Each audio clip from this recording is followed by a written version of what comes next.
following recent flooding in the area. Pro-democracy protesters and police clashed this weekend in Hong Kong. Firefighters were called in to put out a number of fires after police used water cannons and tear gas against protesters outside of a government complex. Some people carried American flags in a call for international support in their campaign for democratic reforms. The conflict started in June with an extradition bill many say as an example of China's intruding on the territory's freedoms. The FBI is investigating a payroll company that abruptly shut down, leaving more than 250,000 employees across the country without paychecks. New York State-based My Payroll HR allegedly diverted about $35 million from employee checks and accounts. It left many accounts with negative balances and employers scrambling to pay workers. My Payroll HR and its CEO, Michael Maag, have not spoken about the claims.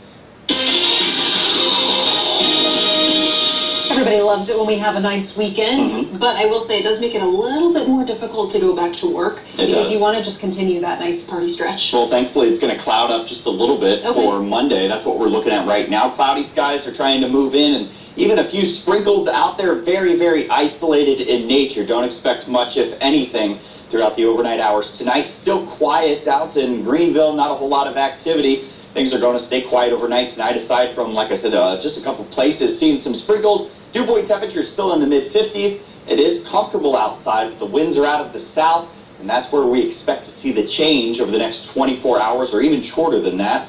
We're also tracking those layers of clouds that are moving in from the north towards the south. A few sprinkles that are kind of leaning towards northern and even central Ohio right now. Moments ago, we did have the Bell Fountain area there in Logan County, maybe just a few sprinkles or a light shower that moved through, and I think that's mostly all we're going to see here for the majority of the overnight hours. Possibly one or two of these popping up, especially towards the north of I-70, but aside from that, we will likely stay quiet. Temperatures still quite warm in the city here, 77 degrees off towards the north. Many of you dropping back into the 60s, and we will see conditions slightly warmer than they have been over the last couple of days. That's the warm air from the south and that moisture that's trying to move in, as well as the cloud cover. Believe it or not, cloud cover actually acts like a blanket, and it will keep us a little bit warmer. We radiate that heat from the ground. It actually pushes that radiation right back to the surface, so that's why we stay a bit warmer. So mainly cloudy out there, especially areas towards the north where you could see just a couple showers.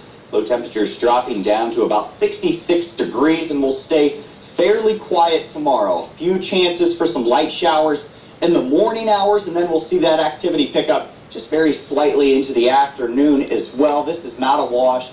If you're asking yourself, oh, should I not water the lawn or the flowers that day? Go ahead and do it, because the likelihood of you getting rain is very, very low. More humid conditions moving in there as well. Here's what Futurecast is looking like. The clouds kind of sticking around into the morning hours. I think we'll even lean towards mostly cloudy for the first half of the day, possibly getting more sunshine towards the second half of the day, and then again in the afternoon, just a couple pop-up showers. I don't even think we're going to see a thunderstorm with this, but you could possibly get a brief shower that moves through. Then once the sun is setting, that activity comes to an end, and we hit a very, very dry stretch of weather.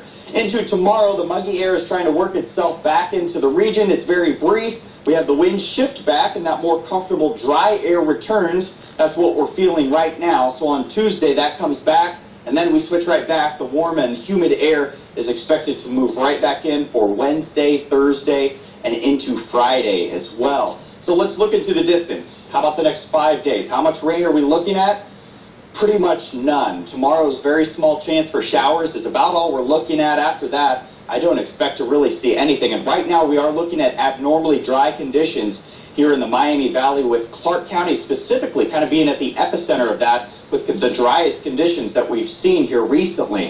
As far as the temperatures go, we should be right around the mid-70s. We'll likely lean towards about the mid-80s for the next 5 days. Tuesday being the most comfortable of those, 83 for the high there, and slightly lower humidity. Again, the only chance for showers popping up there on Monday. However, this is very nice summer weather. Wednesday, Thursday, and Friday, we're looking at sunny skies for all 3 of those days. Make sure you tune in to News Center 7's Daybreak Edition starting at 4:25. Meteorologist Kirsty Zontini will have the latest to help you plan your day.